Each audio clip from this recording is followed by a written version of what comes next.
ප්‍රධාන වශයෙන්ම අපේ පර්යේෂණය තුළදී අපි කරන ක්‍රියාවලිය එහෙම නැත්නම් අපි පර්යේෂණය කොහොමද කරන්න කියලා විස්තර කරන තැන. එතකොට අර පළවෙනි පරිච්ඡේදය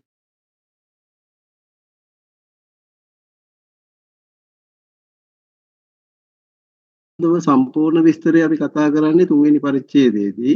ඒක තුන්වෙනි පරිච්ඡේදයේ තමයි ඒ සඳහා තියෙන අපිට සුවිශේෂ තැන. එතකොට දැන් මේකේ ඔයගලන්ට මාතෘකා කිහිපයක් දීලා තියෙනවා. එතකොට මම පළවෙනි 3.1 කියන එක අපි ගත්තොත් එහෙම අධ්‍යයන ක්‍රමවේදය කියලා කියන්නේ සාමාන්‍යයෙන් අපි පර්යේෂණයක් ගත්තොත් එහෙම වර්තමානයේ අධ්‍යාපන පර්යේෂණවලදී අපි අහලා තියෙනවා ප්‍රමාණාත්මක පර්යේෂණ, ගුණාත්මක පර්යේෂණ, මිශ්‍ර පර්යේෂණ කියලා. එතකොට මේ අපි කරන මාතෘකාව යටතේ අදාළ පර්යේෂණය අපි කරන්නේ මේ ආකාර තුනෙන් කොයි එක පදනම් කරගෙනද කියන එක වගේ විස්තරයක් තමයි ඇත්තටම අධ්‍යයන ක්‍රමවේදය කියලා කියන්නේ. දැන් උදාහරණයක් වශයෙන් මගේ පර්යේෂණ මාතෘකාව අනුව මගේ පර්යේෂණයේ ප්‍රමාණාත්මක අධ්‍යයනයක් නම් මම කියනවා මගේ පර්යේෂණ මාතෘකාවේ අදහස් කරන්නේ මෙන්න මේ වගේ ගැටලුවක්. ඒ නිසා මේ ගැටලුව මම ප්‍රමාණාත්මක අධ්‍යයන ක්‍රමවේදය ඉස්මතු වෙන පරිදි සංවිධානය කරලා ඒ අනුව ක්‍රියාත්මක කරනවා කියලා. ඒ වගේ අර තමන්ගේ පර්යේෂණ ගැටලුවේ ස්වභාවය අනුව මේකින් වඩාම හොඳ ක්‍රමය ප්‍රමාණාත්මකද ගුණාත්මකද එහෙම නැත්නම් මිශ්‍ර ක්‍රමවේදයද කියන එක කියනවා. දැන් අතට ගුණාත්මක කියලා කියන්නේ ගොඩක් වෙලාවට අපේ පර්යේෂණයේ තියෙන මාතෘකාව ගත්තොත් එහෙම දැන් කාගේ හරි ආකල්ප වගේ හොයන ඒවා එහෙම නැත්නම් අපි හිතමු යම්කිසි මාතෘකාවකින් අපි කරනවා ඒ කියන්නේ පුද්ගල බද්ධ බව වැඩි ගැටලුවක්. ඒ කියන්නේ සම්මුඛ සාකච්ඡා වගේ දේවල් පාවිච්චි කරලා වැඩිපුර දත්තානාවරණය කරගෙන යම්කිසි තේමාවන් අනුව විශ්ලේෂණය කරන එක වගේ එකක් වෙන්න පුළුවන්. එහෙම නැත්නම් ඇක්ෂන් රිසර්ච් වගේ එකක් වෙන්න පුළුවන්. ඒක අන්නේම තමයි අපි කියන්නේ ගුණාත්මක පර්යේෂණ ක්‍රමවේදය කියලා. ඒතකොට දැන් ඒක ගැන පොඩි විස්තරයක් කරනවා ගැටලුවේ තියෙන ස්වභාවය, ගැටලුවේ ස්වභාවයට වඩාත්ම ගැලපෙන්නේ කොයි විදිහටද අධ්‍යයනය කෙරුවොත්ද? ඒතකොට මේ අධ්‍යයනය කිරීමට අනුව මගේ ගැටලුවේ ස්වභාවයට අනුව වඩාත්ම යෝග්‍ය මෙන්න මේ වගේ ක්‍රමවේදයක් භාවිතා කිරීම කියන එක මතු කරලා අපි ඒ පිළිබඳ යම්කිසි විස්තරයක් ලියන එකට අපි කියන්නේ අධ්‍යයන ක්‍රමවේදය කියලා. එතකොට දැන් ප්‍රමාණාත්මක එකකදී ගොඩක් අයට අපි සමීක්ෂණ විදියට ඔය ප්‍රශ්නාවලි පාවිච්චි කරන එක එහෙම නැත්නම් අපි ගත්තොත් එහෙම ලකුණු වගේ ඒවා විශ්ලේෂණය කරලා සංඛ්‍යාන විශ්ලේෂණ කරන ඒවා වගේ ඒවා ප්‍රමාණාත්මක පැත්තට අධ්‍යයනය තමයි තියෙන්නේ. නමුත් අපේ ගැටලුවේ ස්වභාවය අනුව වැඩිපුර සම්මුඛ සාකච්ඡා වලින් එහෙම නැත්නම් ඇක්ෂන් රිසර්ච් වගේ වැඩිපුර දත්ත රැස් කරලා විශ්ලේෂණය කරලා යනවා නම් ඒකට තියෙන්නේ ගුණාත්මක පැත්ත. ඒතර මිශ්‍ර කියලා කියන්නේ මේ දෙකේම සංකලනයක්. ඒ කියන්නේ අපි ගැටලුවේ අපි පාවිච්චි කරනවා ප්‍රශ්නාවලි වගේ ඒවත්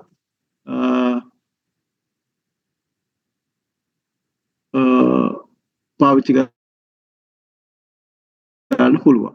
ඒතකොට අපි එක පුළුවන් තරම් විස්තර කරන්න ඕනේ මගේ පර්යේෂණයේ ගැටලුවේ ස්වභාවය අනුව කොයි විදිහටද අපි ඒක කරන්න කියලා. ඒතකොට දැන් අපි උත්සාහ කරන්නේ හැම වෙලේම මගේ ගැටලුවේ ස්වභාවයට අනුව මම පාවිච්චි කරන ක්‍රමවේදය මෙන්න මේකයි. ඒක තමයි වඩාම හොඳ මේ අධ්‍යයන ගැටලුව සඳහා කියන එක ඉස්මතු කිරීම තමයි වැඩිපුර මේ ක්‍රමවේදය ගැන සාකච්ඡා කිරීම තුළදී අපි උත්සාහ කරන්නේ.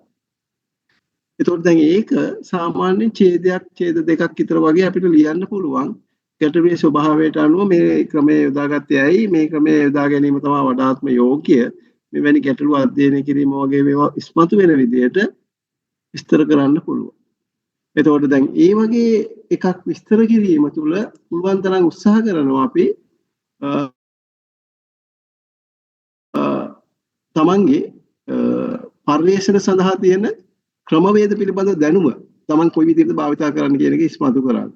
ඒතකොට ඒක ඉස්මතු කිරීම තමයි අපේ මේකේ තුල මේ උත්සාහ කරන්නේ ක්‍රමවේදය ගැන වැඩිපුර කතා කරලා. එතකොට දැන් අපි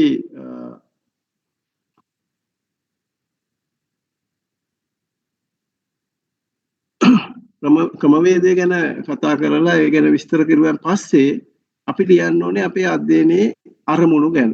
ඒතකොට අධ්‍යයනයේ අරමුණු ගැන ලියන්න අපි දෙවෙනි අනුමාතෘකාව පාවිච්චි කරලා 3.2 කියන එක. එතකොට අධ්‍යයන අරමුණු වලදී ඔයගොල්ලෝ අර හඳුනාගත්ත ඔයගොල්ලන්ගේ අර අනුමත කරගන්න සැලසුමේ තියෙන අරමුණු 4ක් වෙන්න පුළුවන්. ඒ 4 ලියලා එකිනෙක අරමුණු ගැන පොඩි විස්තරයක් කරන්න ඕනේ. කොහොමද ඒක කරන්නේ? ඒකේ තියෙන උප අරමුණු තියෙනවද? ඒ උප අරමුණු මොනවද? ඒ පිළිබඳ විස්තරයක් කරන්න ඕනේ. සාමාන්‍යයෙන් දැන් පළවෙනි පරිච්ඡේදයේ අරමුණු ටික දැක්කුවා. ඒ වුණාට මෙතනදී මේ දැක්වීමේදී අපි එක එක අරමුණ ඇයි කරන්නේ? ඒක කොහොමද කරන්නේ? ඒකෙන් කොයි විදිහටද අපිට මේ අදාළ ගැටලුවට අදාළ දේවල් අනාවරණය කරගන්නේ කියන එක පිළිබඳ පොඩි විස්තරයක් අපි කරනවා. එතකොට හැම අරමුණක් ගැනම අපිට පුළුවන් වෙන්න ඕනේ පොඩි විස්තරයක් කරලා ඒ අරමුණු ගැන යම්කිසි සාකච්ඡාවක් කරන්න. එතකොට පුළුවන් තරම් උත්සාහ කරන්න මේ අරමුණෙන් කරන්නේ මොකද්ද? මේකට අදාළ දත්ත ගන්න ඕනේ මොන විදිහටද? මේක කොහොමද පාවිච්චි කරන්න කියලා පිළිබඳ විස්තරයක් කරන්න. එතකොට ඒක තුල තියෙන්නේ අරමුණු 4 ගැනම ඔයගොල්ලෝ විස්තරයක් කරන එක.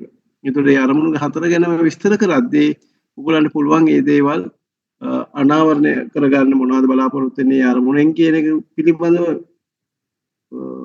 විස්තර කරගෙන යන්න. එතකොට අරමුණු 4 දැක්වීම පමණක් නෙමෙයි ඒක පිළිබඳව විස්තර කරනවා. එතකොට දැන් මේකේ උදාහරණයක් වශයෙන් දැන් ඇක්ෂන් රිසර්ච් එක අපි ගත්තොත් එහෙම ඇක්ෂන් රිසර්ච් එක පළවෙනි අරමුණ තියෙන්නේ අදාළ සිසුන්ගේ ප්‍රවීණතා මට්ටම පරීක්ෂා කර බැලීම. එතකොට පරීක්ෂා කරන්න අපි පාවිච්චි කරනවානේ පොඩි ටෙස්ට් පේපර් එකක් ලකුණු දීම සඳහා. එතකොට මේ ටෙස්ට් පේපර් එකේ එක එක ප්‍රශ්න එක එක අන්තර්ගත සංවිධානය කෙරුවේ ඇයි? ඒක තුල නිරූපණය වෙන්නේ මොන වගේ කරුණක්ද? එතකොට ඒක තුලින් අපි විමසා බලන්නේ මොන වගේ මට්ටමක්ද කියන එක පිළිබඳව මේ ටෙස්ට් පේපර් එක ගැන කතා කිරීම කරනවා. පළවෙනි අරමුණ විදියට. එතකොට ඇක්ෂන් රිසර්ච් එකේ දෙවෙනි අරමුණ අපේ තියෙන්නේ යම්කිසි වැඩසටහනක් නිර්මාණය කිරීම නම් ඒ වැඩසටහන නිර්මාණය කරන්න අපි කොහොමද අර සාහිත්‍ය විමර්ශන දෙවෙනි පරිච්ඡේදයේදී මොඩල් එකක් පාවිච්චි කරලා ඒකෙන් දේවල් නිර්දේශ ගත්තේ. ඒ අනුව අපි ඇක්ෂන් ප්‍රෝග්‍රෑම් එක ඩෙවලොප් කිරීම කරන්න බලාපොරොත්තු වෙන්නේ කොහොමද කියලා ඒක දෙවෙනි අරමුණට විස්තර ගන්න පුළුවන්. තුන්වෙනි අරමුණ කොහොමද ඒක ක්‍රියාත්මක කරන්න බලාපොරොත්තු වෙන්නේ කියලා ඒක විස්තර ගන්න පුළුවන්. මේ විදිහට අරමුණු 4 පැහැදිලිව විස්තර කිරීම ඕනේ අදාළ පරිශන ස්වභාවය අනුව. ඇක්ෂන් රිසර්ච් එකක් වෙන්න පුළුවන්, ප්‍රමාණාත්මක එකක් වෙන්න පුළුවන්. ඇයි ඒක කරන්න කියලා අපි විස්තර කිරීම හොඳන අදහස් වෙනවා. එතකොට ඇක්ෂන් රිසර්ච් එකකදී බොහෝ විට තමන්ගේ ඇක්ෂන් ප්‍රෝග්‍රෑම් එක විස්තර කිරීමත් ඇත්තටම ඔය අරමුණු වලින් පස්සේ කරන්න පුළුවන්. දැන් මේක තියෙන්නේ සාමාන්‍ය පොදු ආකෘතියක් විදිහටයි මේකේ මේ අනුමාතෘකා තියෙන්නේ. ඔව්. So then action research එකක අන්තිමික සාධනීය ලක්ෂණ මේ ඉදිරිපත් කිරීමනේ. ඒතර සාධනීය ලක්ෂණ කියන්නේ එතන මොකක්ද? අපි අනාවරණය කරගත් එකද නැත්නම් ළමයිගේ ලකුණු වැඩි වෙච්ච එකද? නෑ අපි දැන් ඇක්ෂන් ප්‍රෝග්‍රෑම් එකක් සාමාන්‍යයෙන් ක්‍රියාත්මක කරපුවාම ලකුණු වැඩි වෙන්නත් පුළුවන් අඩු වෙන්නත් පුළුවන්. එතකොට අපි ඇක්ෂන් ප්‍රෝග්‍රෑම් එක ක්‍රියාත්මක කිරීමේදී ළමයි ඒ තුල නිරත වීම, ළමයි ඒක තුල ගත්ත අත්දැකීම කොයි වගේද, ඊට පස්සේ අත්දැකීම ගත්ත විදිය තුල ශිෂ්‍යයන්ට යමක් ගියාද, ලකුණු ලබා ගත්තේ නැති වුණාට, ඒතර ඒ වගේ පිළිබඳව තමන්ට මේ තමන්ගේ වෘත්තීය පැත්තට දැන් මේ වගේ ශිෂ්‍යෝ සමග වැඩ කරද්දී තමන්ට එන අත්දැකීම කොතරම් ප්‍රයෝජනවත්ද ඊළඟට මේ වගේ ශිෂ්‍යෝ ආවොත් වැඩ කරන්න. ඒතර මේ වගේ දැන ගැනීම කොයිතරම් ප්‍රයෝජනවත් වෙනවද වගේ කියලා ඒ සාධනීය ලක්ෂණ විස්තර කිරීමක් වගේ තමයි උතන කියන්නේ. ඒ ඇක්ෂන් ප්‍රෝග්‍රෑම් එක ක්‍රියාත්මක කිරීම නිසා තමන්ගේ වෘත්තීය පැත්තට මේකෙන් ලැබෙච්ච දායකත්වය. ඒතර මේක ක්‍රියාත්මක කරපු හින්දා තමන්ට පුළුවන් වුණා න්‍යායන් වගේ වඳුන ගන්න සාහිත්‍ය විමර්ශනය තුලින්. ඊට පස්සේ ඇක්ෂන් ප්‍රෝග්‍රෑම් එකක තියෙන තිබිය යුතු දේවල් හඳුන ගන්න පුළුවන් වුණා. ඊට පස්සේ මේක ක්‍රියාත්මක කරපුවාම ශිෂ්‍යයන්ට තිබිච්ච ඵලදායීත්වය පිළිබඳ නිරීක්ෂණය කරන්න පුළුවන් වුණා. අන්න ඒව තමයි ඔයා විස්තර කරන්නේ සාධනීය ලක්ෂණ විදියට. ඒතර ඒවා ඔයගොල්ලන්ගේ නිගමන ඒ වගේ දේවල් අතර කියන්න පුළුවන්. එතකොට දැන් මේකේ තුන්වෙනි පරිච්ඡේදයේදී අපි මෙන්න මේ වගේ අරමුණකින් තමයි දෙන්නේ කියලා කිව්වහම හතරවෙනි එකේ අපි මේ ප්‍රෝග්‍රෑම් එකේ යද්දී අපි කොයි විදිහටද ඒවා ඔබ්සර්ව් කරුවේ කොයි විදිහටද ඒවා ගත්තේ කියන එක පිළිබඳ විස්තරයක් තමයි විශ්ලේෂණයට ලියන්නේ. ඇක්ෂන් ප්‍රෝග්‍රෑම් එක ක්‍රියාත්මක වීම තුළදී දැක්ක නිරීක්ෂණ ටික. ඒතර පස්වෙනි පරිච්ඡේදයේදී නිගමනවලදී අපි ලියන්නේ ඒක තුලින් ලැබිච්ච සාධනීය අත්දැකීම කොයි වගේද තමන්ගේ වෘත්තීය ජීවිතය තුළ මෙවැනි වැඩසටහනක් ක්‍රියාත්මක වීම තමයි ලියන්නේ. මේ සමහර රිසර්ච් වල දැක්කස මේ පරිවේෂණ අරමුණු 4 ලියලා ඒකයි පොඩි උපපාරමුණු වලට කඩලා තියෙනවා. එහෙම පුළුවන්. එහෙම ලියනවා. සාමාන්‍යයෙන් දැන් මෙතන අපි මේ අරමුණු උපාරමුණු වල තියෙන අන්තර්ගතය විස්තර වෙන විදිහට ඡේදයකින් කිව්වට කමක් නැහැ. මොකද සාමාන්‍යයෙන් මේ ලෙවල් එකේ ඔයගොල්ලන්ගේ මට්ටමේදී අපි එච්චර ලොකුවට බලාපොරොත්තු වෙන්නේ නැහැ. ඒ අරමුණු එච්චර විග්‍රහ කරලා උපාරමුණු වලට ගිහිල්ලා එච්චර කරන්න. මොකද ඔයගොල්ලන්ට පිටු 30ක් තමයි අවම ලියන්න ඕනේ. සාමාන්‍යයෙන් අපි බලාපොරොත්තු වෙන පිටු 40ක 50ක වාර්තාවක්. ඒතොර ඒ වගේ විස්තර ගොඩක් ලියන්න කිව්වොත් උතන පිටු ප්‍රමාණයයි ඔකේ තියෙන වචන ගානයි ඔක්කොම වැඩි වෙනවා. එහෙනම් උතන සුවිශේෂව ඒ අරමුණට අදාළව ඔයගොල්ලෝ අධ්‍යයනය කරන්න බලාපොරොත්තු වෙන පරාසයක් පොඩ්ඩක් විස්තර කරන්න. නමුත් ඒක උපාරමුණු වලට බෙදලා එච්චර ලොකුට යන්න අවශ්‍ය නැහැ. Thank you. හරි. එතකොට දැන් ඔයගොල්ලන් හැම කෙනෙක්ට පැහැදිලි මේ අරමුණු ටික පොඩ්ඩක් විස්තර කරන්න ඕනේ. ඇයි මම මේ අරමුණ කොට නැගුවේ? ඒකෙන් මොනවද මට විමසන්න ඕනේ?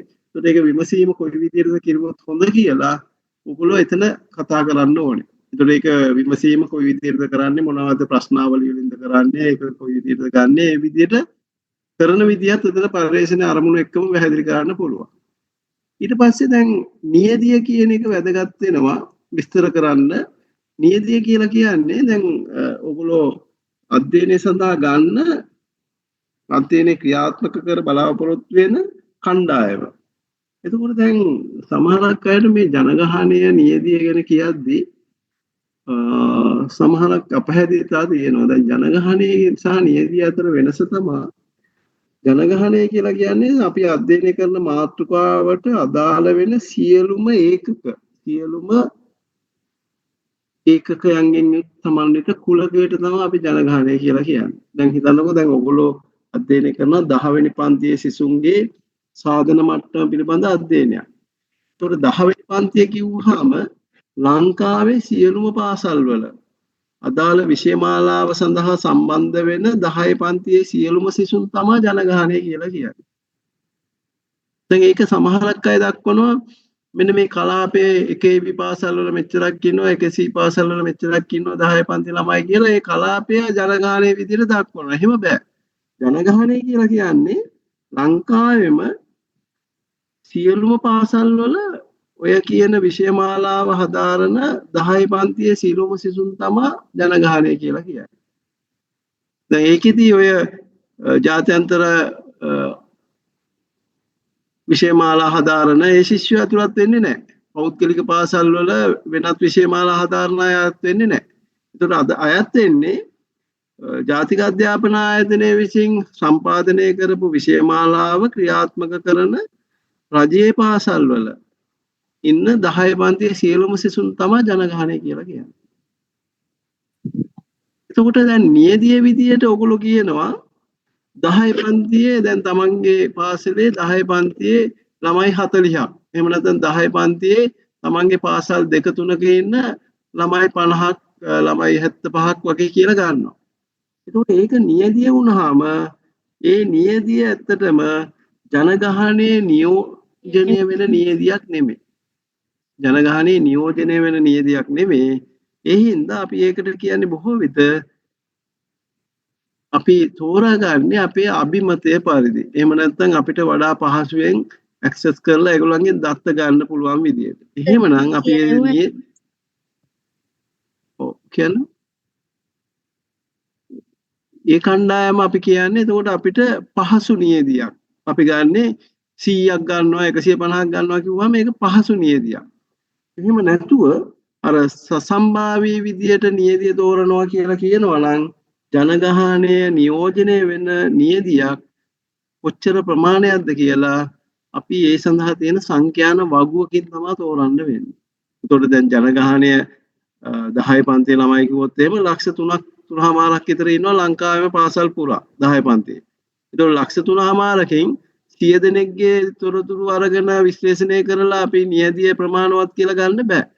එහෙනම් ලක්ෂ 3ට සාම්පල් එක කොච්චරක් වෙන්න ඕනේද කියලා ඒ සංඛ්‍යාන වගු වලින් අපි ගත්තොත් මෙන්න මෙච්චරක් කියලා අන්න ඒක තමයි සසම්භාවී නියදියක් වෙන්නේ.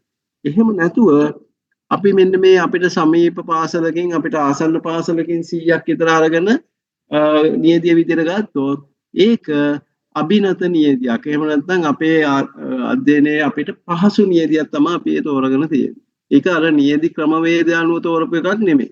ඒකට අපිට මෙතන නියදිය සඳහා මෙන්න මෙච්චරක් ගත්තයි කියලා කියන්න පුළුවන්. ඒක අපේ අභිනත නියදියක් විදිහටයි ගත්තේ කියන එක තමයි සඳහන් කරන්න වෙන්නේ. එතකොට දැන් අපි ඕනම ශිෂ්‍යයෙක්ට මේ නියදියට ඇතුල් වෙන්න අවස්ථාව තියෙන විදිහට අර ඔයගොල්ලෝ දැකලා තියෙන ඔය සාමාන්‍යයෙන් ඔය ලොතරැයි අංක තෝරන්නේ ඔය අවශ්‍ය තියෙන අර මේ ලොතරැයි මණ්ඩලයේ ටිකට් ඇදීම් වල අංක 56ක බෝල දාලා එකෙන් අංක 5ක් ගන්නවා ඕනම අංකයකට තේරෙන්න අවස්ථාව දීලා. ඒකට අපි කියන්නේ සරල සම්භාවී නියදිය. දැන් මේ විදිහට ඔයගොල්ලෝ අවස්ථාව දීලා නැහැනේ. දැන් ඔයගොල්ලෝ තෝරලා තියෙන 10 පන්තියේ ඔයගොල්ලන්ට පහසුවෙන් යන්න පුළුවන් පාසලක පහසුවෙන් තොරතුරු ගන්න පුළුවන් ළමයි 100 දෙනෙක් නම් තේරුවේ. ඒක ඇවිල්ලා අභිනත නියදියක්. එහෙම නැතුව ඒ 100 දෙනාට අර ඔක්කොම ලක්ෂ 3 වාරක තියෙන සිසුන්ගෙන් ඒ 100 නිරූපණය වෙන්න අවස්ථාවක් දීලා අහඹු ලෙස ගත්ත අය නෙමෙයි. එහෙනම් අභිනත නියදියක්. හරි. ඒවා ලියන්න ඕන. ඒක ගැටලුවක් නෙවෙයිද එහෙම ලිව්වට කමක් නැද්ද ඉතින්? ගැටලුවක් තමයි. ඉතින් ඇත්තටම ඒ කියන්නේ දැන් අපි සාමාන්‍ය ප්‍රමාණාත්මක අධ්‍යයනයක් කරනවා නම් අපේ නියදිය ප්‍රමාණය තීරණය කරන්න ඕනේ අර සංඛ්‍යාන වර්ගුවක අනුව. එතකොට තමයි අපිට විශ්ලේෂණය කරලා තියෙන තොරතුරු සංඛ්‍යාන විශ්ලේෂණාත්මකව කරන්න පුළුවන් විද්‍යාත්මකව. එහෙම නැත්නම් අපිට ගොඩක් කරලා ඇනලයිස් කරන්න වෙන්නේ ওই ප්‍රතිශත ප්‍රස්ථාර විදියට තමයි. එහෙම නැත්නම් ඔය අනිත් සංඛ්‍යාන අගයන් පාවිච්චි කරන්න බෑ. ඇත්තටම එච්චර ලොකු එකක් අපිට මේකෙදි කරන්නත් අපහසුයි නේද? නෑ ඒ අපහසුව නෙමෙයි අපිට අදාළ. අපි කරන අධ්‍යයනයේ මාතෘකාව ප්‍රමාණාත්මක එකක් නම් සංඛ්‍යාන විශ්ලේෂණ අනුව අපි කියනවා ඉගෙන ගත්තේ ඔයගොල්ලෝ මෙෂර්මන්ට් ඇන්ඩ් ඉවැලුවේෂන් වල ඔය මීන් එක කැල්කියුලේට් කරන ඒවා ඔය සම්මත අපගමන කොරලේෂන් ඒ වගේම ටීවී ආප්තිය වගේ ඒවා අන්න ඒ වගේ විශ්ලේෂණය කරනවා නම් නියදී විශාල වෙන්න ඕනේ. නමුත් අර ඇක්ෂන් රිසර්ච් වල අපි සාමාන්‍යයෙන් ලකුණු පාවිච්චි කරලා කරන විශ්ලේෂණයට ඔය පොඩි සංඛ්‍යාන ක්‍රම පාවිච්චි කරනවා. නමුත් එතනදී තියෙන අදහස වෙනයි. ඒ නියදී ඇවිල්ලා අපි තෝරගත්ත කණ්ඩායමක් යම්කිසි සුවිශේෂ ගැටලුවකට අදාළව තෝරගෙන තියෙනවා. එතකොට මේ ගැටලුවට අදාළ සුවිශේෂ කණ්ඩායම ඇක්ෂන් රිසර්ච් එකේදී කුඩා කණ්ඩායමක්. ඒක අපි ගන්නෙත් ඇත්තටම අපේ අධ්‍යයනයේ මාතෘකාවට ගැලපෙන කණ්ඩායමක්. නමුත් අපි පොදුවේ ප්‍රමාණාත්මක අධ්‍යයනයක් කරද්දී නියදිය සාමාන්‍යයෙන් ගන්න වෙන්නේ ওই සංඛ්‍යාන වගුවකට අනුව තමයි. ඒ අනුව විශ්ලේෂණය කරන්න පුළුවන් ප්‍රමාණාත්මකව. නමුත් ඔය ප්‍රතිශත වගේ හොයන ඒවට පොඩි ප්‍රමාණයක් වුණාට ගැටලුවක් නැහැ. ප්‍රස්තාර වලින් පුළුවන්. සර් ඒ සංඛ්‍යාන වගුව කියලා අදහස් කරන්නේ කෝකෙන්ද අපි ඒක හොයාගන්නේ? තියෙනවා ඔයගොල්ලෝ කියවන්න අධ්‍යාපන පර්යේෂණ ක්‍රම කියලා. අධ්‍යාපන රිසර්ච් මෙතඩ් ඉන් এডুকেෂන් කියලා තියෙනවා. අන්න ඒ පොතේ තියෙනවා ඔය සංඛ්‍යාන වගු විස්තරය. ඒතොර ඒ ඔයගොල්ලෝ ප්‍රමාණාත්මක අධ්‍යයනය කරනවා නම් විතරක් එක ගන්න නැත්නම් ඉතර ප්‍රමාණයක් කරන් විශ්ලේෂණය කරලා වැඩක් නැහැ ඔය ප්‍රතිශත වගේ ඒවට.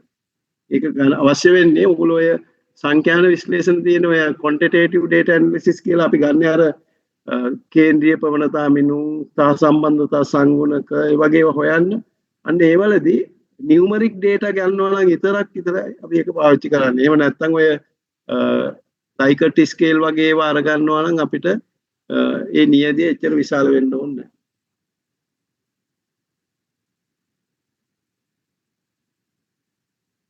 ඒතකොට දැන් අපිට ඇක්ෂන් රිසර්ච් කරද්දී ජනගහනය වැඩි අපි විස්තර කරන්න යන්නේ නැහැ. ජනගහනය විස්තර කරන්නේ නැහැ. නමුත් අපි නියදිය ගැන කියන්න ඕනේ. නියදියේ අපි හිතමු දැන් ඔයගොල්ලෝ ඇක්ෂන් රිසර්ච් එකක් කරන්නේ ප්‍රතිකාර වැඩසටහනක් කරන්නේ සිසුන්ගේ සාධන මට්ටම අඩු නිසා නම් අපි ඒ සාධන මට්ටම අඩු බව නිරීක්ෂණය කරලා ඒ නිරූපණය පෙන්වන එක අපි නිවැරදිව විස්තර කරන්න ඕනේ.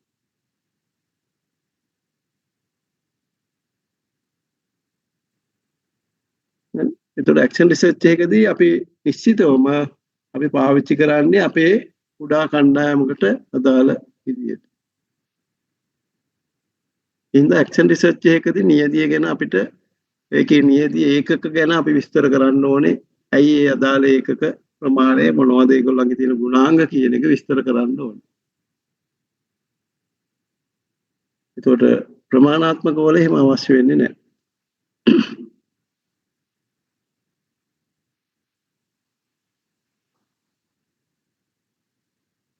පැහැදිලිද?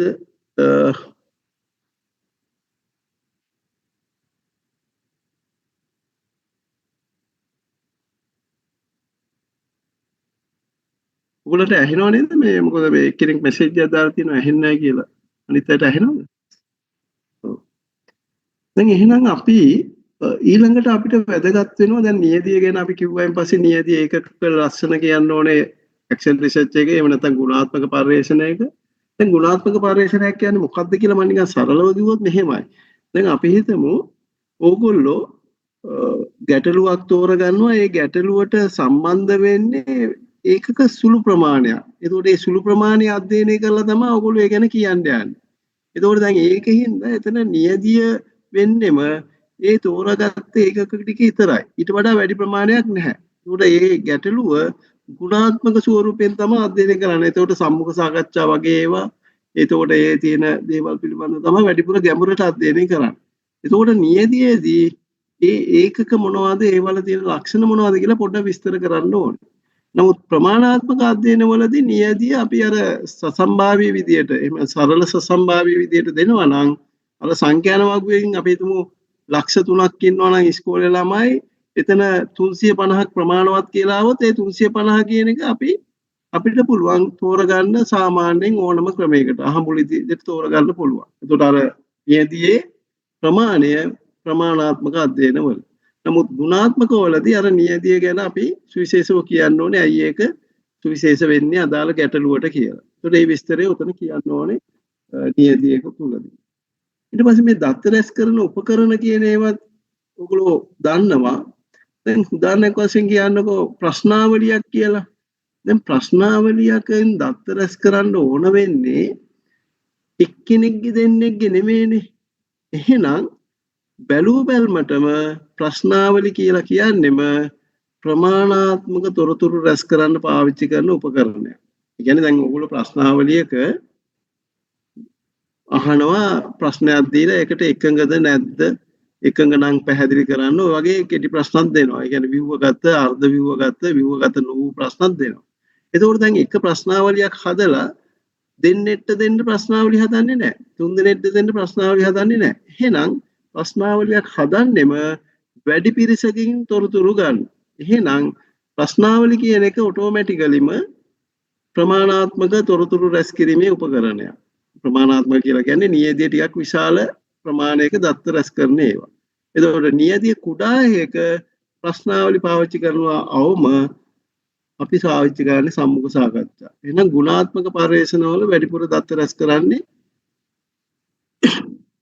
සම්මුඛ සාකච්ඡා වගේ ඒවා. ඒත් සම්මුඛ සාකච්ඡාවලදී තොරතුරු ගත්තාම තියෙන ලක්ෂණය තමයි ඒවා අර එන ඒගොල්ලන්ගේ අදහස් ටික එකතු කරලා අපිට යම්කිසි තේමා අනුව තමයි විශ්ලේෂණය කරන්න වෙන්නේ. ඒ තේමා අනුව තමයි විශ්ලේෂණය කරන්න වෙන්නේ. ඒක ප්‍රශ්නාවලිය වලදී ගොඩක් වෙලාවට අපිට වගු වලින් එහෙම නැත්නම් ප්‍රස්තාර වලින් නිරූපණය කරන්න පුළුවන්. සම්මුඛ සාකච්ඡා වලින් එන තොරතුරු ගොඩක් වෙලාවට අපිට තේමා විදිහට අරගෙන තේමා යටතේ ඕනනම් ප්‍රස්තාර වලින් නිරූපණය කරන්න පුළුවන් එකතුව ඒ අදාළ වගේ පාවිච්චි කරලා. ඒක මතක තියාගන්න. එතකොට සම්මුඛ සාකච්ඡා ෂෙඩියුල් කියන ඒවා අකල්ප පරිමාණ නිරීක්ෂණ පත්‍රිකා මේ ඔක්කොම දත්ත රැස් කරන උපකරණ. එතකොට දත්ත රැස් කිරීමේ උපකරණ විදිහට ප්‍රශ්නාවලිය තුන්වෙනි පරිච්ඡේදය දාන්නේ නැහැ. ප්‍රශ්නාවලිය දාන්නේ ඇමුණුමක් විදිහට අපේ රෙෆරන්ස් ලිස්ට් එකට පස්සේ ඇමුණුම 1 ඇමුණුම 2 කියලා ඔය වගේ දායි යන්නේ. එතකොට සම්මුඛ සාකච්ඡා ෂෙඩියුල් එකත් ඒ විදිහට ඇමුණුමක් විදිහට දාන්නේ. ප්‍රශ්නාවලියේ මොන මොන ප්‍රශ්නද අපේ අදාළ පළවෙනි අරමුණට අදාළ වෙන්නේ කියලා නිල් පිටපතක් හදන්න පුළුවන්. මම ඒක පොඩ්ඩක් පෙන්නන්නම් ඕගොල්ලන්ට ඒක කරලා තියෙන එක.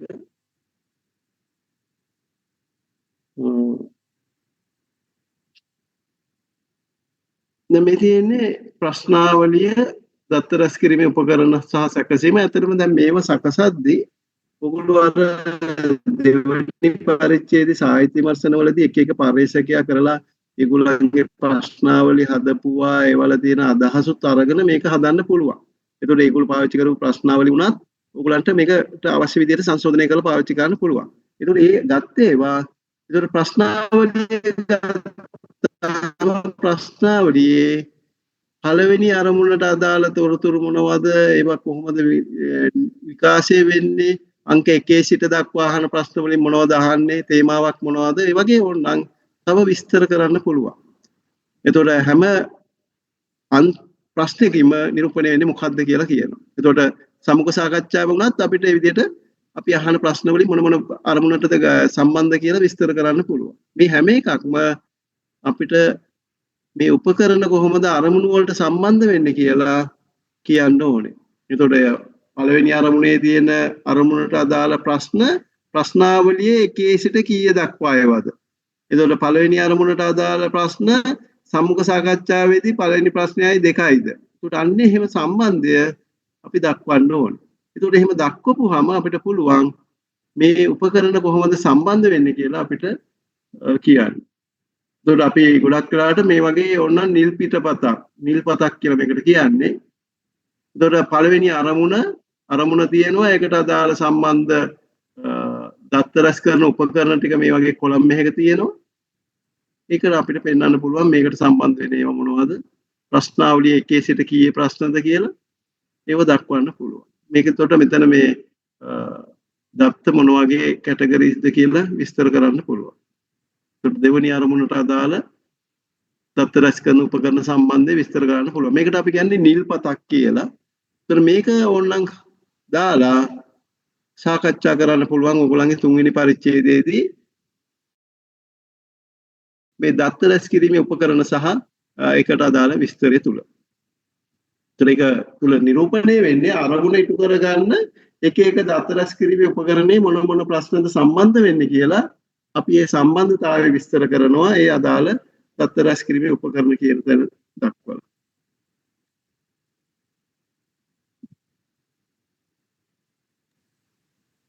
ඔතන දැන් අපිට නියදිය එක්කිනෙකට වෙනස් කණ්ඩායම් තුනක් වුණොත් උදාහරණයක් විදිහට අපිට දැන් හිතන්නකෝ ඔයගොල්ලෝගේ ගැටලුවට අනුව ඔයා ගුරුවරුන්ගෙනුත් තොරතුරු ගන්නවා ශිෂ්‍යයන්ගෙනුත් ගන්නවා සමහරවිට දෙමව්පියන්ගෙනුත් ගන්නවා කියලා. එතකොට මේ කණ්ඩායම් තුනෙන්ම ප්‍රශ්නාවලිය අපි ගත්තොත් එimhe ගුරුවරුන්ට දෙන ප්‍රශ්නාවලිය මොන ප්‍රශ්නද පළවෙනි අරමුණට සම්බන්ධ. ශිෂ්‍යයන්ගේ මොන ප්‍රශ්නද ටික සම්බන්ධ කියලා එහෙම දෙන්නන්න පුළුවන්. සර් මම දැන් මම නියදිය ගන්නකොට මම පාසල් 3ක් ගන්නවයි කියලා මේ තමයි මම කරේ. හැබැයි දැක්ක මම පාසල් 2කම ප්‍රමාණවත් වුණා. ඒක අර අධ්‍යයන සීමාව වලට ලිව්වහම හරිද නැත්නම් මම පාසල් 3ක්ම ගන්න ඕනද මම ප්‍රොපෝසල් එකේ කරපු නිසා?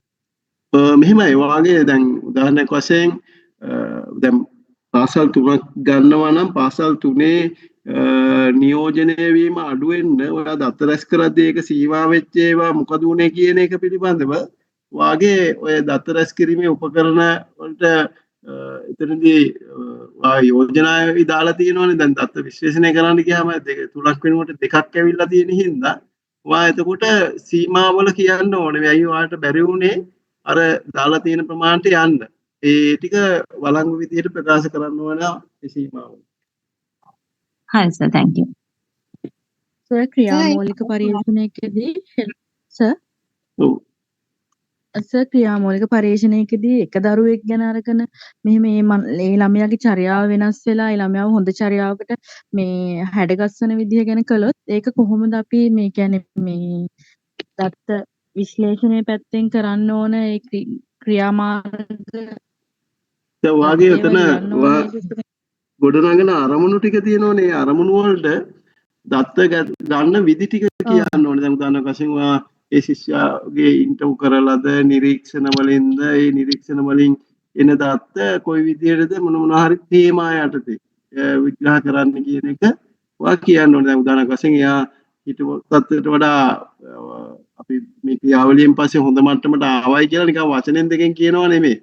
එයාගේ එක එක ඔව්. අවධිවලදී එක එක අවස්ථාවෙන් නිරූපණය වෙන නිරීක්ෂණ ටික තේමා යටතේ ඔයා විස්තර කරගෙන එනවා. ඒතකොට පළවෙනි සතිය තුල වර්ධනය, දෙවෙනි සතිය තුල ඒ වගේ ඕනනම් මම මේ නිකන් උදාහරණ කියන්නේ. ඒතකොට ඒවා අනුව ඔයා විග්‍රහ කරගන්න ඕනේ කොයි විදිහටද එයා ප්‍රෝග්‍රස් උනේ කියලා. එහෙම පෙන්වන්න ඕනේ. thank you.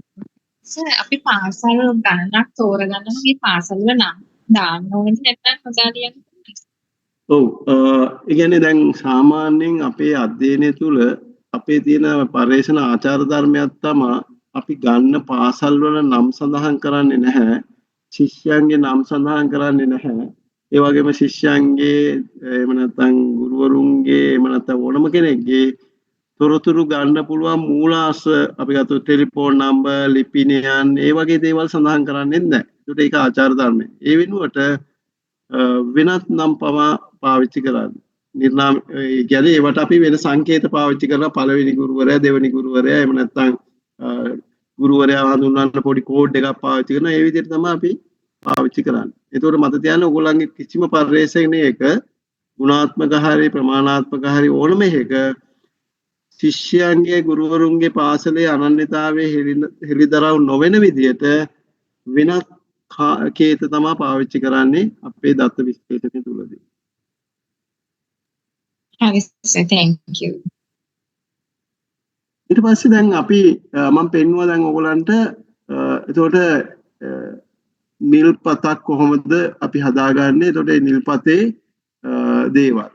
එතකොට දැන් ඕගොල්ලෝ ඔය ඇක්ෂන් රිසර්ච් වගේ කරද්දී නියාමක පරීක්ෂණ කරනවා නම් ඒකෙත් ඇතුළත් කරපු ප්‍රශ්න මොනවද? ඒක ඇතුළත් කරුවේ ඇයි මොනවද එන්නේ කියලා මේ තුන්වෙනි පරිච්ඡේදයේ තමයි විස්තර කරන්නේ. එතකොට ඇක්ෂන් ප්‍රෝග්‍රෑම් එක හදපු විදිය, ඒක තුළ තියෙන නිරීක්ෂණ වගේ දේවල් ඔක්කොම මෙතන තමයි කතා කරන්නේ.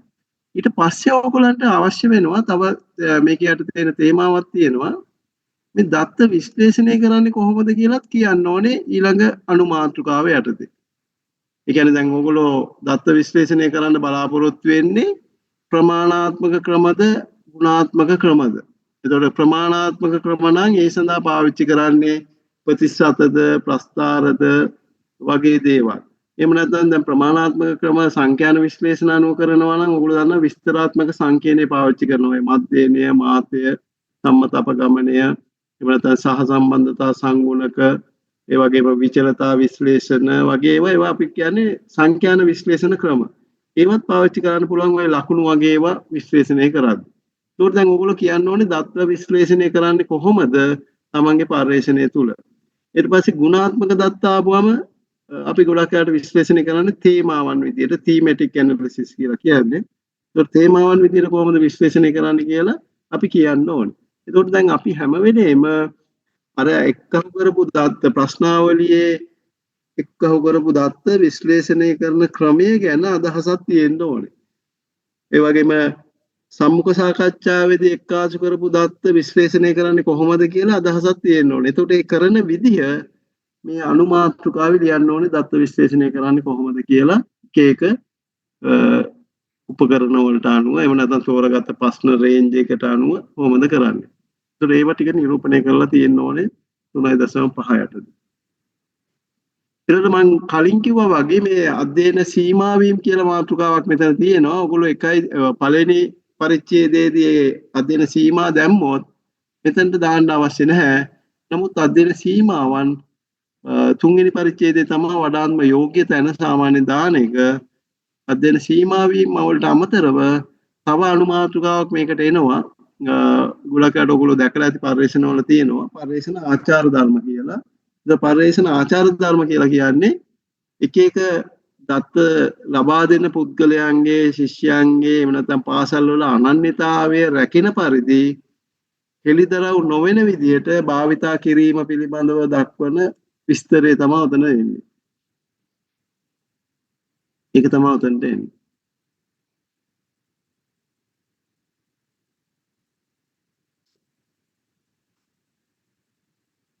කොහොමද ඔයගොල්ලෝ ඔයගොල්ලන්ගේ නියදිය ඔයගොල්ලන්ගේ කලාපය එහෙම නැත්නම් කොට්ටාසයක ඒ අදාළ නියදිය තෝරගන්න පාවිච්චි කරුවයි කියන එක සඳහන් කරන්න පුළුවන්. ඒක ප්‍රශ්නයක් නෑ. ඒක මේ විදිහට සඳහන් කිරීම වරදක් නෑ. එතකොට මත තියන්නේ එතකොට දත්ත විශ්ලේෂණය කියන එකේදී ඔයගොල්ලෝ උපකරණ වලට අනුව ඒ තියෙන දත්තවල ස්වභාවයට පාවිච්චි කරන්නේ මොන වගේ විශ්ලේෂණයක්ද? ගොඩක් වෙලාවට ඔයගොල්ලෝ ප්‍රතිශත විදියට ප්‍රස්ථාර විදියට තමයි පාවිච්චි කරන්නේ. ඒතකොට නියදිය අනුව.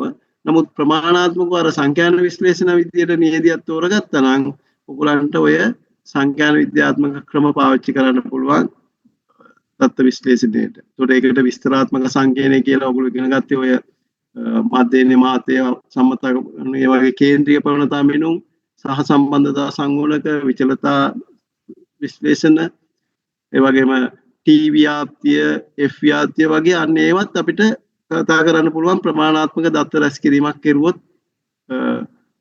නියුමරික් විදියට. හරි? ඒකට සංඛ්‍යා විදියට ඉදිරියට ගත්තොත්. එහෙම නැතුව අර නාමික දත්ත විදියට ගත්තොත් එහෙම ඒක විශ්ලේෂණය කරන්න බෑ සංඛ්‍යා විද්‍යාත්මකව. ඊළඟට අපි ඉදිරිපත් කිරීම කරද්දී ගුණාත්මක සහ ප්‍රමාණාත්මක පැහැදිලි කිරීම එතන කරන්නම වෙනවා. එතකොට ඒක අවශ්‍යයි ඔයගොල්ලන්ගේ මේ දත්ත රැස් කරන උපකරණ අනුව. ඊට පස්සේ 3.6 කියන එක ඔයගොල්ලෝ මෙතන දාන්න පුළුවන්. එහෙම නැත්නම් පළවෙනි කැප්ටර් එකේ දැම්මොත් මෙතන දාන්න අවශ්‍ය නැහැ. ඊට පස්සේ තව අනුමාතෘකාවක් මම කිව්ව එක දාන්න ආචාර ධර්ම කියලා. එතකොට ඔයගොල්ලෝ එක්කාසු කරපු දත්ත ලබා දෙන පුද්ගලයන්ගේ අනන්‍යතාවය ආයතනවල අනන්‍යතාවය රැකෙන විදිහට ඔයගොල්ලෝ ගත්ත දේව ක්‍රියාමාර්ග මොනවද කියන එක. එතකොට ඒ වගේ දේවල් ආචාර ධර්ම විදිහට දක්වන්න පුළුවන්. මොකද දැන් ඔයගොල්ලන්ට දත්ත රැස් කරන්න අපි ලිපියක් දෙනවා. එතකොට මේ ලිපියෙත් ඔයගොල්ලෝ කියනවා මේ දත්ත පර්යේෂණ කටයුත්ත සඳහා පමණයි පාවිච්චි කරන්නේ වෙනත් පාර්ශවයකට මේක යොමු වීමට වළක්වනවා කියලා. අන්න ඒවා තමයි ආචාර ධර්ම. පර්යේෂණ ආචාර ධර්ම. ඒ වගේම දැන් ඔයගොල්ලෝ ගත්තොත් එහෙම වෙනත් පර්යේෂකයන්ගේ උපුටා ගැනීම ඒ වගේ දේවල් ඔයගොල්ලන්ගේ පර්යේෂණ යොදා ගැනීම සඳහන් කරනවානේ රෙෆරන්ස් එකේ. යන්නේ ඒකත් ආචාර ධර්මයක් තමයි. ඒතකොට ඒ අදාළ පුද්ගලයාගේ ඒවා අපි කොපි කරලා පාවිච්චි කරන්නේ නැහැ. සඳහන් කරන්නේ නැතුව මූලාශ්‍ර. ඒතකොට ඒකවත් ඒවා ආචාර ධර්ම තමයි. අන්න ඒ වගේ දේවල් තමයි අපි කියන්නේ ආචාර ධර්ම විදියට ඒවා අපි සඳහන් කරන්න පුළුවන්. ඒතකොට දැන් ඔය විදිහට තුන්වෙනි පරිච්ඡේදය ඔයගලන්ට පුළුවන් සංවිධානය කරගන්න. ඒතකොට දැන් මම මේ කියන කරුණු දැන් අපි යෝජනාව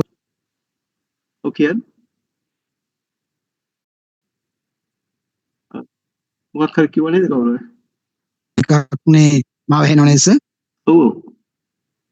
අපි වැඩිපුර පාවිච්චි කරන එකක් නේ සර් මොකක්ද අර Google ෆෝරම් එකක් විදිහට අපේ ප්‍රශ්නාවලිය යොමු කරන එක. එතකොට ඒකෙදි අපිට වඩා අපි උදාහරණයක් කිව්වොත් එහෙම ශිෂ්‍යයෝගේ ගෲප් එකකට අපි ඒක යොමු කළාට පස්සේ ශිෂ්‍ය උදාහරණයක් විතර 70ක් විතර එක ෆිල් කරලා තිබුණොත් අපි 20ක් අයින් කරනවාද එහෙම නැත්නම් ඒකත් ගණනයට එකතු කරගන්නවද? ඒ කියන්නේ ප්‍රශ්නාවලියේ ප්‍රශ්න භාගයක් ෆිල් කරලා නැත්නම්ද? නෑ සර් එහෙම නෙමෙයි මම අදහස් කරන්නේ අපි ප්‍රශ්න මොකද්ද යෝජනාවලියේදී අපේ ගයිඩ් එකලා එකඟ වෙනවා ශිෂ්‍ය 50කගෙන් තමයි ඩේටා ගන්න කියලා. ඒ කියන්නේ නියදිය 50යි කියලා. නමුත් අපි ප්‍රශ්නාවලිය අන්තර්ජාලය හරහා යොමු කරපුවාම ඒකේ ප්‍රශ්නාවලියේ පිළිතුරු ලබා දුන් ශිෂ්‍ය සංඛ්‍යාව වැඩි වෙනවා. යම් හේතුවක් මත.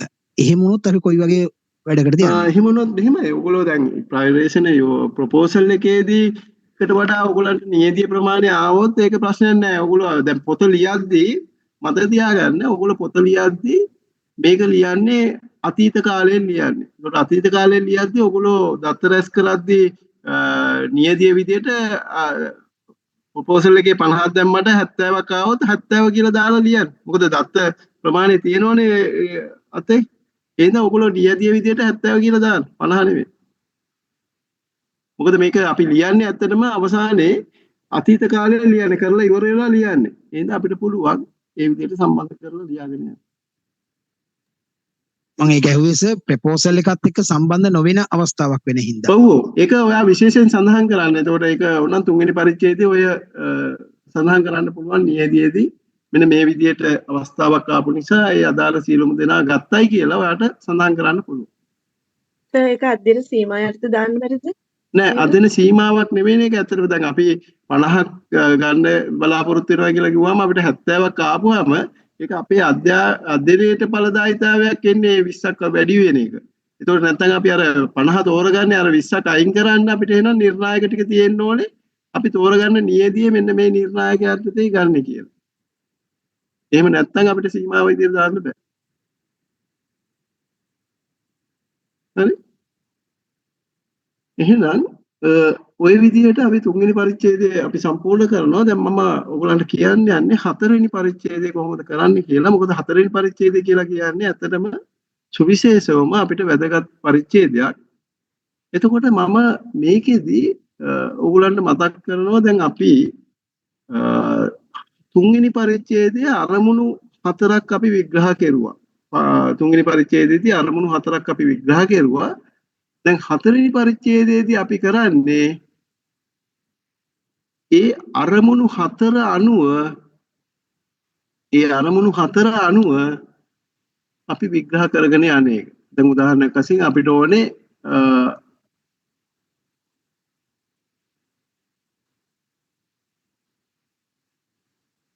ඕනේ අරමුණු හතරට ඔයගොල්ලෝ ලිව්වා කියන්නකෝ පළවෙනි අරමුණ. ඒතර පළවෙනි අරමුණ, දෙවෙනි අරමුණ, තුන්වෙනි අරමුණ, හතරවෙනි අරමුණ කියලා අරමුණු හතරක් තියෙනවා. දැන් தත්ත්ව විශ්ලේෂණ පරිච්ඡේදය අපි ලියද්දී පළවෙනි අරමුණට අදාළව ක්වෙක්ෂනයකින් ගත්ත ප්‍රශ්න ටික, එහෙම නැත්නම් ඉන්ටර්විව් එකෙන් ගත්ත ප්‍රශ්න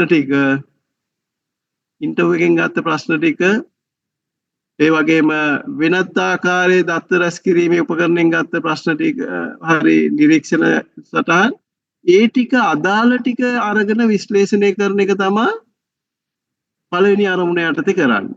ඒතකොට දෙවෙනි අරමුණ යටතේ ක්වෙක්ෂනයකින් ගත්තා නම් ඒ ක්වෙක්ෂනයගේ අදාළ ප්‍රශ්න ටිකයි, ඉන්ටර්විව් එකෙන් ගත්ත ප්‍රශ්න ටිකයි, වෙනත් ආකාරයේ උපකරණ වලින් ගත්ත ටිකයි අරගෙන එතන විශ්ලේෂණය කරනවා දෙවෙනි අරමුණට අදාළව. එහෙනම් අරමුණු අනුව තමයි රැස් කරපු දත්ත අරගෙන විශ්ලේෂණය කරන්නේ. ඒක තමයි මේ හතරවෙනි පරිච්ඡේදය ලියද්දී තියෙන සුවිශේෂ ලක්ෂණය. එතකොට ක්වෙක්ෂනයක ඇනලයිස් කරලා ඉවර කරලා ඉන්ටර්විව් එක ඇනලයිස් කරලා ඉවර කරලා ඊට පස්සේ වෙනත් උපකරණයෙන් ගත්ත ඒවා ඇනලයිස් කර උපකරණ වයිස් යනවා නෙමෙයි. අරමුණු අනුව අදාළ උපකරණ වල සම්බන්ධ වෙන කොටස් ටික අරගෙන එතන විශ්ලේෂණය කරලා ඒ පළවෙනි අරමුණට අදාළ දේ මොනවද කියලා දක්වන එක තමයි කරන්නේ. එහෙනම් පැහැදිලි තුන්වෙනි පරිච්ඡේදයේ අපි දැක්වුවා අරමුණු ටික පළවෙනි අරමුණ, දෙවෙනි අරමුණ, තුන්වෙනි අරමුණ, හතරවෙනි එක. හතරවෙනි පරිච්ඡේදයේ පළවෙනි අරමුණට අදාළ දත්ත රැස් කරපු උපකරණ ටිකේ දත්ත ටික එකතු කරලා ඇනලයිස් කරනවා. ඒතකොට දෙවෙනි අරමුණ රැස් කරපු දත්ත ටික අරගෙන ඇනලයිස් කරනවා. මේ විදිහට අපි කරගෙන යනවා.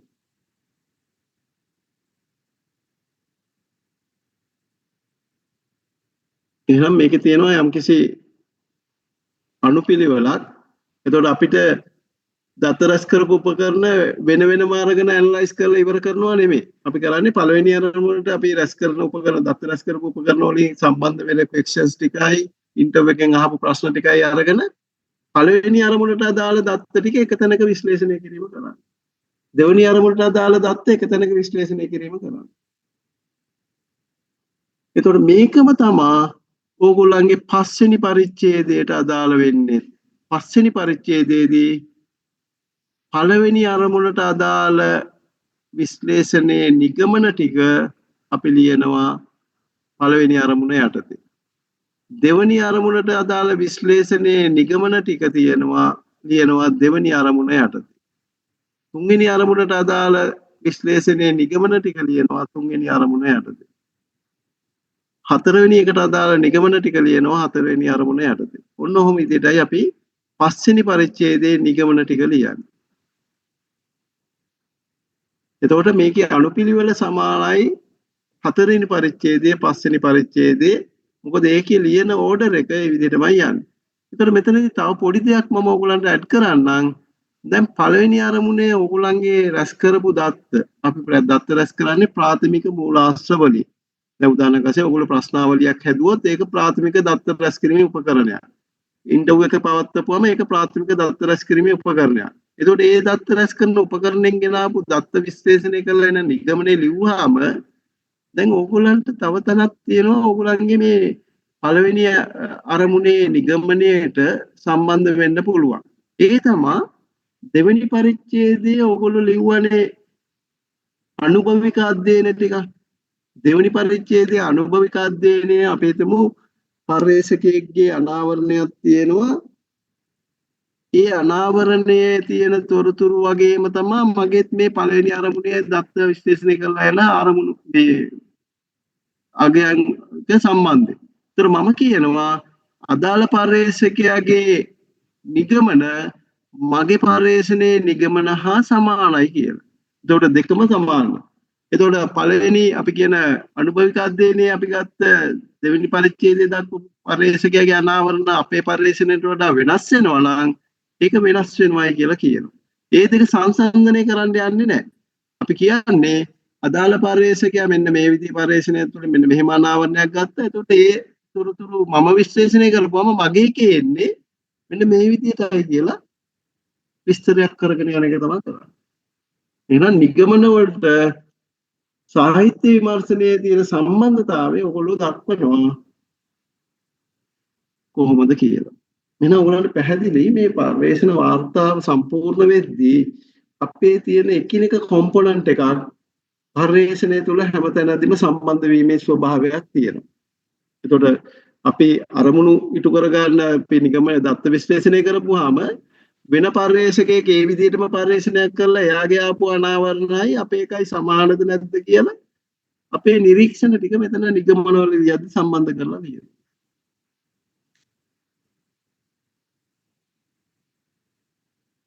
එතකොට පස්වෙනි පරිච්ඡේදය තර්කානුකූලව ඔයගොල්ලන්ට පුළුවන් නිගමන ටික ලියන්න ඒ විදිහේ සාහිත්‍ය විමර්ශනයේ අනුභවික අධ්‍යයන වල සම්බන්ධය දක්වලා ඒ වගේම යෝජනා ටිකත් ඕනනම් පළවෙනි අරමුණට සම්බන්ධ යෝජනා ටික දෙවෙනි අරමුණට සම්බන්ධ යෝජනා ටික කියලා ඕනනම් වෙන වෙනම ලියන්නත් පුළුවන් යෝජනා කියන අනුමාතිකාව. ඒක පස්වෙනි පරිච්ඡේදය අපි කරන්නේ නිගමන හා යෝජනා. එතකොට නිගමන හා යෝජනායකදී අපි උත්සාහ කරනවා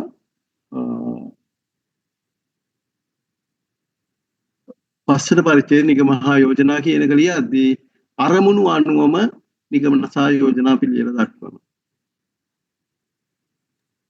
Sir, excuse me.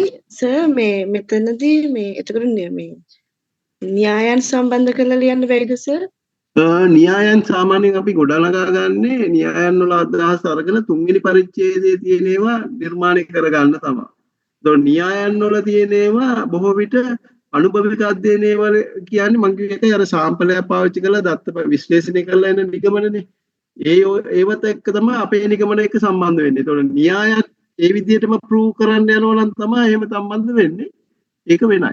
ඒතකොට න්‍යායක් තියෙන විදිහටම අපේ එකේ අපි න්‍යායක් ජෙනරේට් කරන්න යනවා නම් ඒ න්‍යාය සම්බන්ධයෙන් ඕනනම් දක්වන්න පුළුවන්. මම ඔය කතා කරුවේ අර සාහිත්‍ය විමර්ශනයේ අපි කරපු අනුභවික අධ්‍යයන වල තියෙන අනාවරණ ටිකයි අපේ එකයි අතර කොහොමද සම්බන්ධ වෙන්නේ කියන එක පෙන්නන එක තමයි. දැන් මොකක් හරි මේ අපි න්‍යායක් ගැන සාහිත්‍ය විමර්ශනයේදී කිව්වා කියමුකෝ. ඊට පස්සේ අපි දැන් පරිශ්‍රණය කරගෙන ඉවරනලා අපි දැන් විශ්ලේෂණය කරලා නිගමන යෝජනා යනකොට ඒක තහවුරු වෙනවා නම් මෙහෙම තියෙනවා එහෙම කියන්න බැරිද? පුළුවන් එහෙම පුළුවන්. Thank you sir. ඒකට දැන් අපි ඔය කියපු කරුණු ටික ඔය කතා කරපු කරුණු ටික මතක තියාගන්න ඔය ටික තමයි ඔයගොල්ලන්ගේ පරිශ්‍රණයේ සංවිධානය කරගෙන යද්දී දැනගත යුතු න්‍යායාත්මක මඟ පෙන්වීම. න්‍යායාත්මක කියලා කියන්නේ මෙන්න මේවා මෙහෙම වෙන්න ඕනේ කියලා දැන් මම ඔයගොල්ලන්ට කිව්වානේ. අන්නේ උපදේශ අනුව තමයි ඔයගොල්ලෝ ওই chapters ටික ලියන්න යද්දී තර්කේ ගොඩනගා ගන්න. ඒකෝට දැන් ඕක තවදුරටත් ඇත්තටම දැන් ඔයගොල්ලෝ ප්‍රායෝගික වෙන්නේ දැන් ඔයගොල්ලෝ ලියලා ඔයගොල්ලන්ට අපි දානවා මේ හෙට අනිද්දා ඔයගොල්ලන්ගේ සෙෂන් එකක්. ඒ කියන්නේ ඔය අවුරුද්දෙන් පස්සෙම වගේම ඔයගොල්ලෝ දැනට ලියපු lesson plan වල ප්‍රමාණය ඒ වගේ මාස්ටර් ටීචර් බලපු එකවා ඒ විස්තර බලන්න ටියුට් එකක්. අන්න එදාට පුළුවන් නම් ඔක ලියාගෙන අදාළ නිබන්ධන ආචාර්යවරයා එක්ක කතා කරලා ෆයිනලයිස් කරගන්න පුළුවන්. මොකද ඒකට හේතුව ඕගොල්ලන්ට ලියලා ඕක කතා කරගත්තොත් වඩා හොඳයි. ඒකට වඩා පදනමක් හම්බෙනවා ඕගොල්ලන්ට තවදුරටත් ඕක සංශෝධනය කරගන්න. ඒතර මම කෙරුවේ ඕගොල්ලන්ට මේ chapters ටිකේ එන අන්තර්ගතය කොයි විදිහටද තර්කානුකූලව ගොඩනගන්නේ කියලා යම්කිසි පදනමක් ගොඩනගන එකේ තමයි. ඒතකොට දැන් මම ඔයගොල්ලන්ගේ මාතෘකා දන්නේ නැහැ, ඔයගොල්ලන්ගේ අරමුණු දන්නේ නැහැ. ඒ වගේම ඔයගොල්ලෝ කරන විදිහ මම දන්නේ නැහැ. නමුත් දැන් ඔයගොල්ලෝ අනුමත කරගත්ත ෆෝම් එකේ ඔය තියෙන ස්ට්‍රක්චර් එක අදාළ ආචාර්යවරයා එහෙම නැත්නම් ආචාර්යවරිය දන්නවා. ඒතකොට ඔයගොල්ලන්ට තියෙන්නේ ඔය මම කියපු ආකාරයට ඔය චැප්ටර්ස් ටික දැන් ලියලා ඒ ටික අරගෙන යන්න. මොකද දැන් මේකටත් වැඩිය පහු කරන්න එපා. මොකද ඔයගොල්ලෝ මේ මම අර ඉස්සෙල්ලා කිව්වා වගේ මේ effective date එක පස්සට යන තව set කරන එක ලොකුවට බලාපොරොත්තු වෙන්න එපා. නමුත් අවස්ථාවක් තිබුණොත් අපි කරන්න. නමුත් ඒට වඩා වැදගත් වෙන්නේ ඔයගොල්ලෝ අද ඉඳලම ඔය ටික ලියාගෙන යන්න. මොකද දැන් මේ විදිහ ඇත්තටම දැන් chapters ටිකේ පළවෙනි එක දෙක තුන කියන එක මේ වෙද්දි ඉවර වෙලා තියෙනවනේ. මොකද ඊට වඩා කාලයක් ගන්න අවශ්‍ය නැහැ ඒකට. ඒතකොට ඒ ටික ඉවරුනායින් පස්සේ තමයි අර දත්ත රැස් කරන්න පුළුවන් අපිට. එහෙනම් ඔයගොල්ලෝ මේ වෙද්දි ලියලා තියෙන ටික මදි කියලා හිතෙනවා නම් මේ දවස් කිහිපය තුල ওই ටික සංවිධානය කරගෙන ලියලා ඉවර කරන්න ওই chapters තුන. ඊට පස්සේ ඔයගොල්ලෝ දත්ත රැස් කරන උපකරණ වලින් දත්ත රැස් කරගෙන ওই ටික කතා කරන්න පුළුවන් අදාළ ආචාර්යවරයාගේ නිබන්ධන ස්පෙසිය තුල. මොකද අපි ගොඩක් උත්සාහ කරන්නේ ඒ අදාළ ආචාර්යවරයා ලබා ඔයගොල්ලන්ට මේ ගයිඩන්ස් එක ලබා දෙන්න. ඒතකොට දැන් මේක ඔයගොල්ලෝ කරන්න පරක්කු වෙනවා කියන්නේ ඔයගොල්ලන්ට අදාළ ගයිඩන්ස් එක මේ નિયમિત කාලයේදී ලබා ගන්න බැරි වෙන එක. ඒතකොට ඔයගොල්ලෝ පුළුවන් තරම් මේ එන දින කිහිපය තුලදී මේක සම්පූර්ණ කරගෙන ඔය ડોකියුමන්ට් එක අරගෙන අදාළ ආචාර්යවරයාට කතා කරලා ෆයිනලයිස් කරගන්න. මොකද ඒක ඊට වඩා පස්සට දාගන්න එපා. මොකද ඒක පස්සට දානවා කියන්නේ ඔකට ගන්න පුළුවන් ගයිඩන්ස් එක ගන්න තියෙන අවස්ථාව මගහැරෙන එක. එහෙනම් මම ඔය කියපු ටික නැවත වරක් බලන්න. ඔයගොල්ලෝ ඒ විදිහටද ලියලා තියෙන්නේ? තව මොනවද මගහැරිලා තියෙන්නේ? ඒතකොට ඒ ටික සම්පූර්ණ හොයලා බලාගෙන යන්න. ඒතකොට මේකේ පොදු උපදේශ ටිකක් දීලා තියෙනවා අවසානයේ. මම ඒක පොඩ්ඩක් නැවත ඉස්මතු කරන්නම්. ඒතකොට දැන් ඔයගොල්ලෝ මේක කරයි යද්දි මම එකයි කිව්වේ සැබෑ අධ්‍යයනයක් වෙන්න ඕනේ, ශාස්ත්‍රීය වාර්තාවක් වෙන්න ඕනේ. ඒතකොට අපි වෙනත් කෙනෙක්ගෙන් ගත්ත දෙයක් සඳහන් කරනවා, උපුටා ගැනීමක් සඳහන් කරනවා, රෙෆරන්ස් ලියනවා. ඒ ඔක්කොම කරන්නේ මේකේ තියෙන ගුණත්වයේ ඉස්මතු කරන්න. අනිත් එක තමන්ගේ අපි කියන්නේ කර්තෘකාරක වාක්‍යයෙන් ලියන ස්වභාවය අඩු වෙන්න ඕනේ. කර්මකාරක ස්වරූපයෙන් යන්න ඕනේ. ඒ වගේම අතීත කාලයෙන් මේක ලියවෙන්න ඕනේ. ඒතකොට මේක මේ විදිහට ආවන් පස්සේ තමයි මේක ශාස්ත්‍රීය වාර්තාවක් වෙන්නේ. ඒ වගේම තව දෙයක් ඔයගොල්ලෝ ඔක ටයිප් කරද්දී ටයිප් කරලා ඉවර වෙලා මතක තියාගන්න ඔගේ භාෂාව, අක්ෂර වින්‍යාසය, ඒවල තියෙන පද බෙදීම් වගේ දේවල් සම්පූර්ණයෙන්ම නිවැරදි කරන්න ඕන. ඒතකොට පුළුවන් නම් සිංහල භාෂාව දන්න කෙනෙක්ට දීලා ඔකේ තියෙන වචන, ව්‍යාකරණ දෝෂ මේ ඔක්කොම නිර්වැරදි කරගන්න. එතකොට ඒක කම්ප්ලීට්. එහෙම නැතුව බාර දෙන්න එපා. මොකද ඒවත් බලපානවා. හරි? ඊට පස්සේ ඔයගොල්ලන්ගේ මේක ලියද්දී අර මම කිව්වා වගේ හැම වෙලේම මේක භාවිතා කරුවේ ඇයි කියන එකට යම්කිසි තර්කානුකූල බවක් ගොඩනගාගෙන මේක ලියාගෙන යන්න. එහෙම නැතුව එක එක කොම්පොනන්ට් ස්වාධීනව ලියනව නෙමෙයි. එකිනෙක සම්බන්ධ වෙන විදිහට ලියන්න ඕන. මේ ටික කියවලා ඒ විදිහටම යන්න. ඊට පස්සේ මේකේ අවසානයේ කියලා තියෙනවා මේ පිටු සාමාන්‍යයෙන් 40ත් 50ත් අතර ගානක් තමයි එන්නේ ඔය වචන ගාන ආපුවාම. එතකොට මේ ගානේ පරාසය තුල රැඳෙන්න උත්සාහ කරන්න. ඊට වඩා ගොඩක් යන්න එපා. එතකොට සමානක් වෙලාවට අපි උනාට වඩා විස්තර කියන්න ගිහිල්ලා ඒකේ තියෙන අර ගුණත්වය අඩු වෙන්න පුළුවන්. ඒක පුළුවන් තරම් සරලව අදාළ දෙයට පමණක් ඒ අදාළ ඡේද පාවිච්චි කරලා ලියන්න. ඊට පස්සේ මේකේ අනිත් කොටස තමයි ඔයගොල්ලෝ සිංහල ෆොන්ට් එක ටයිප් කරද්දී සමහර ෆොන්ට් 12 කිව්වම ටිකක් විශාල වගේ පේනවා නම් 11 කරන්න. ඒක හින්දා ෆොන්ට් එක මෙන්න මේකෙන්ම ටයිප් කරන්න කියලා ගොඩක් වෙලාවට අපි කියන්නේ නැහැ. නමුත් ඔයගොල්ලන්ට ඕන ෆොන්ට් එකකින් ටයිප් කරන්න පුළුවන්. නමුත් බලන්න සාමාන්‍ය ෆොන්ට් සයිස් එක 12 දාපුවම ගොඩාක් විශාල වෙනවා නම් ඒක 11 කරලා තියන්න. හරි සමහර සිංහල ෆොන්ට් ටිකක් විශාලයි. හරි.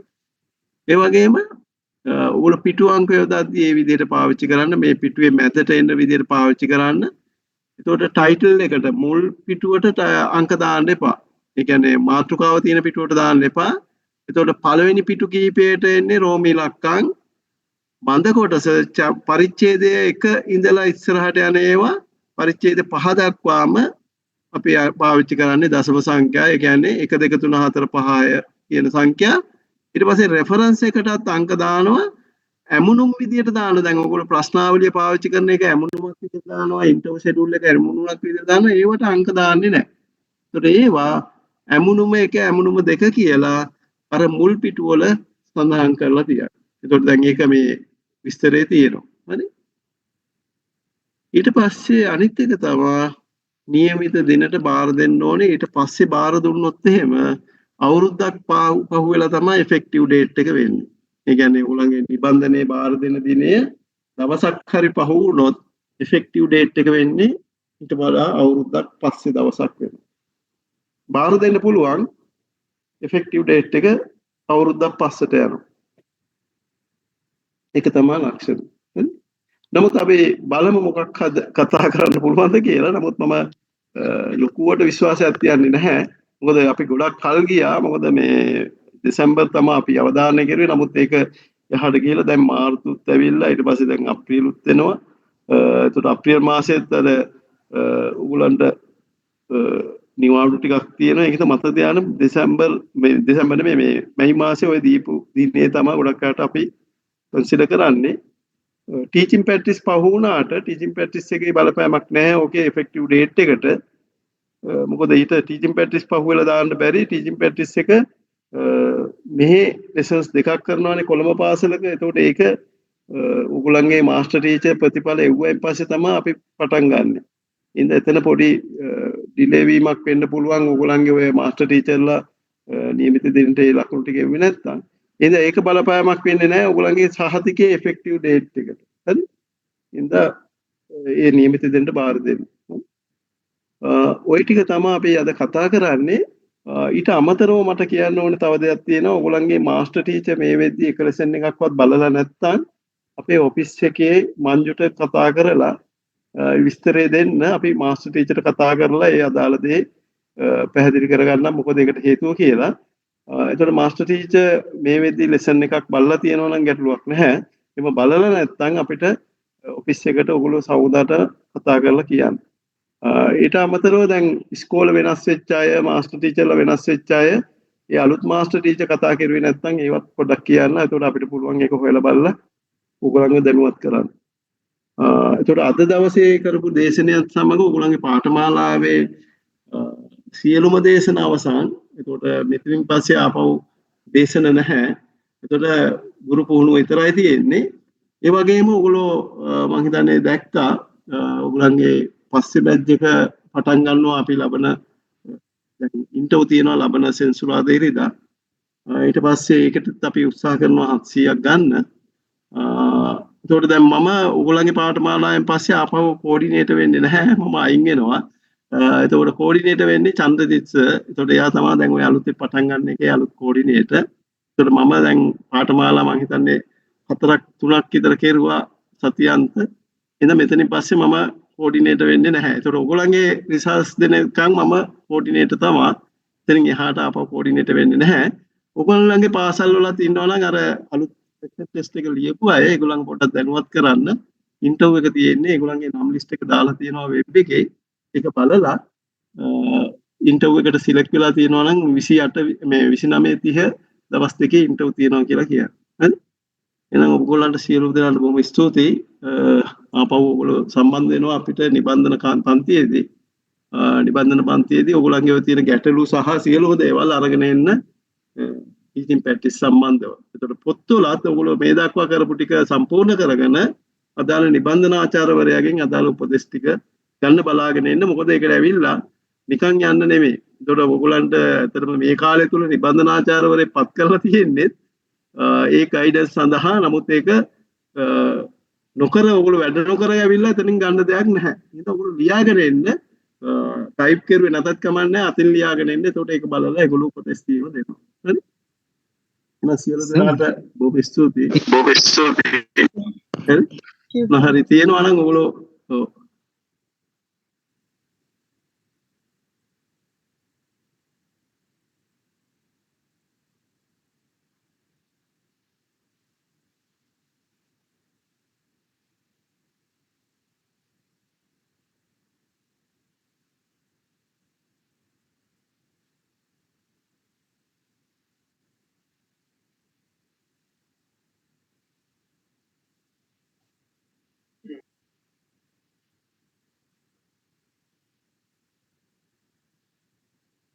ඕනේ මම මේ ඒ කියන්නේ කෝඩිනේටර් නොකරුවාට ඒ පාඨමාලාවේ මොන හරි ගැටලු වලට සම්බන්ධ වෙනවා. ඒකට හේතුව මේ ඒ කියන්නේ මම දැන් ගත්ත අත්දැකීම් ටික අලුත් කියලා චන්ද්‍රදීප්ට එහෙම අවශ්‍ය වෙන වෙලාවට මම නොදී ඉන්නේ නැහැ. ඒකට අපි පාඨමාලාව අපි කරගෙන යනවා. ඒකට අපි සියලුම දෙනාම සම්බන්ධ වෙනවා. මේ ගැන බය වෙන්න දෙයක් නැහැ. මොකද මට ඇත්තටම දැන් අවුරුදු 3ක් හෝ ඒ කියන්නේ බැචස් 3ක් විතර මම කෙරුවා. ඒකෙන්ද මට ඇති කියලා හිතුණා. ඒකයි මම අයින් වුණේ නැතු වෙන ප්‍රශ්නයක් නෙමෙයි. බොහොම ස්තුතියි සියලු දෙනාට. පුළුවන් උත්තරයක් දෙන්න මේ. හරි.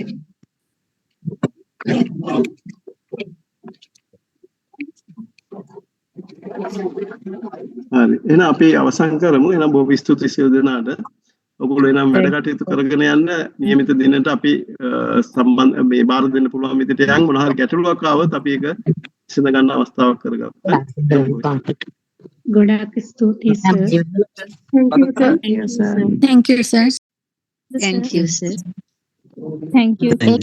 you. Thank you, sir. Hari ini kan Thank you, sir.